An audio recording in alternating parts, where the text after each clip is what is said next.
Hi guys, I want to show you a little how I did program this DSP filter. I want not to share, I will not share the whole code because, as you see, it's very complicated to set up. So I just want to tell you guys how it is built up. It is STM32 normal setup. We have touch GFX on here.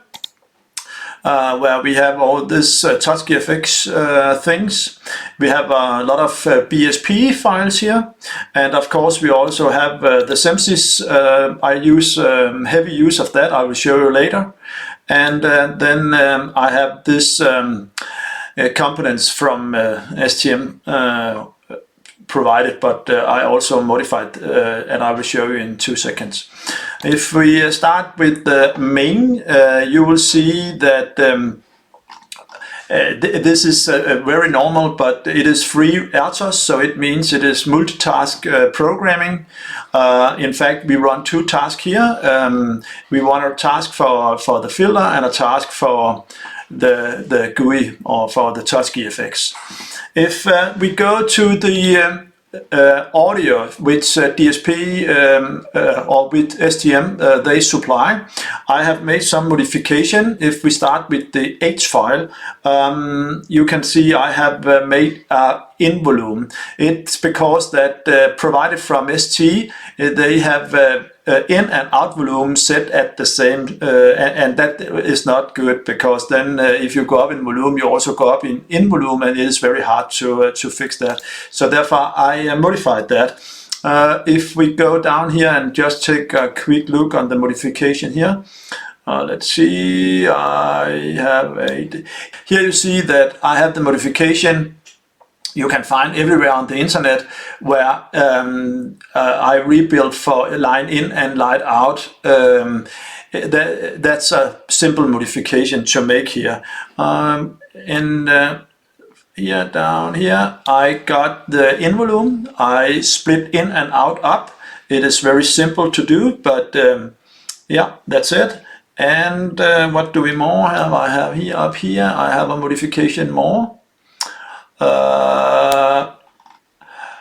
Here we got the out volume. So that is in fact what I did with this file.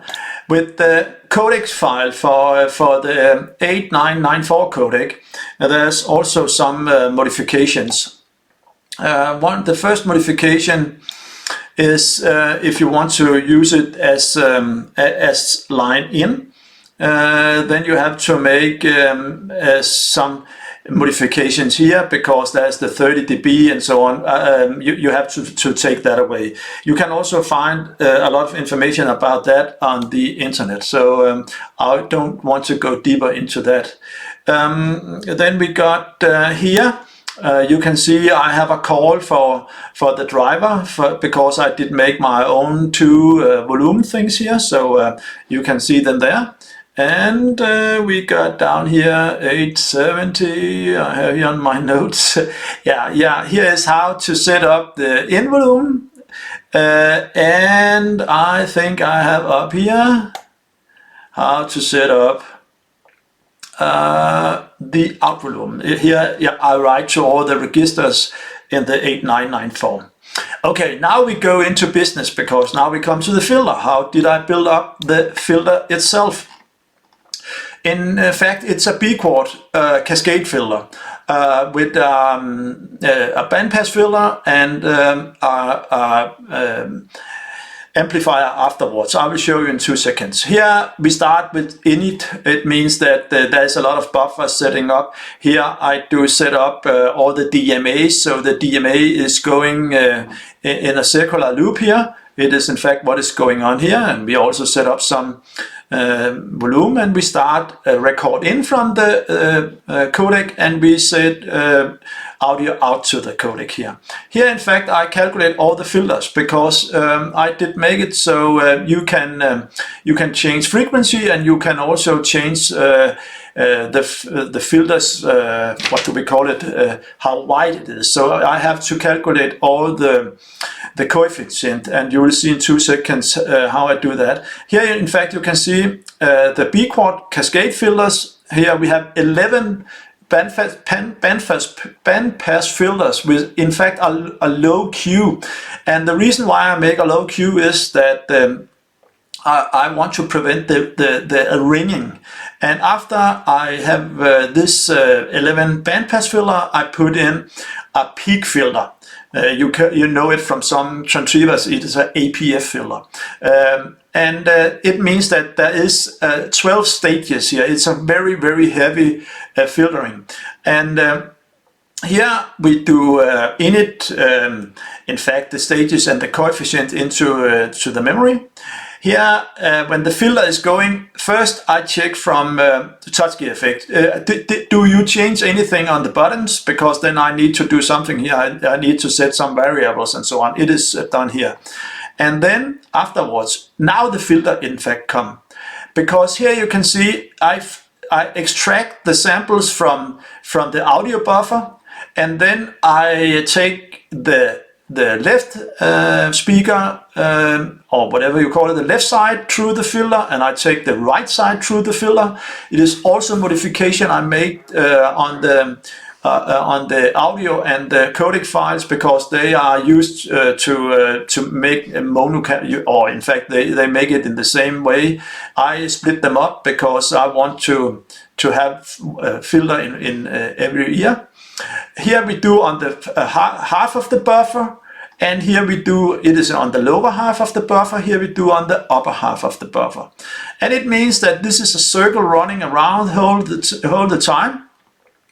And in fact, the whole thing is about, I use 64 samples in every half buffer. It means I use 128 samples in one buffer.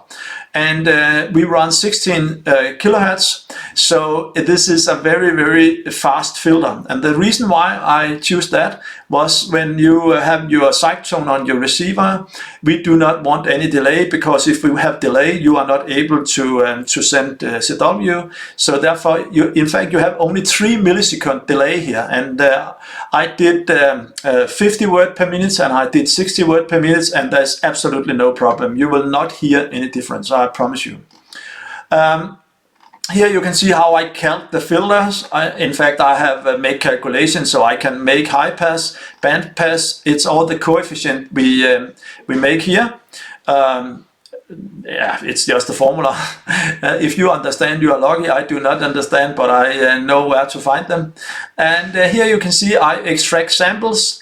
Here is in fact a little secret, because if you take a look on the internet, you will not find anywhere where they take out the left and the right samples. You will see they use the mono samples. So here is a thing you can use if you are trying to do some filters on this STM board.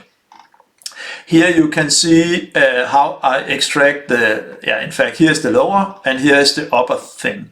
Here do I insert, after we have made all the filtering, I insert into the out buffer, and again I take the left and the right, and you can see all the calculations are made on float, and the codec itself is running Q15.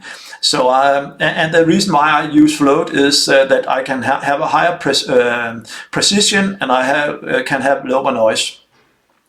We run 16-bit here, and it means that we can go up to 96 dB, because it is around 6 dB each bit, so it means that we can go up to 96 dB. And if you take a look on the scope video I make, you can in fact see that it is on the whole range it can filter out. So it means also that the B-quad cascade filters, because there's so many and they can be so sharp, they are able to filter out 96 dB on 100 Hertz. So it is a very, very sharp filter without any problems. in fact, that is what I want to show you here, and please respect, I do not want to show to share this file set because I do not want to be the guy who set up the file set here in the compiler.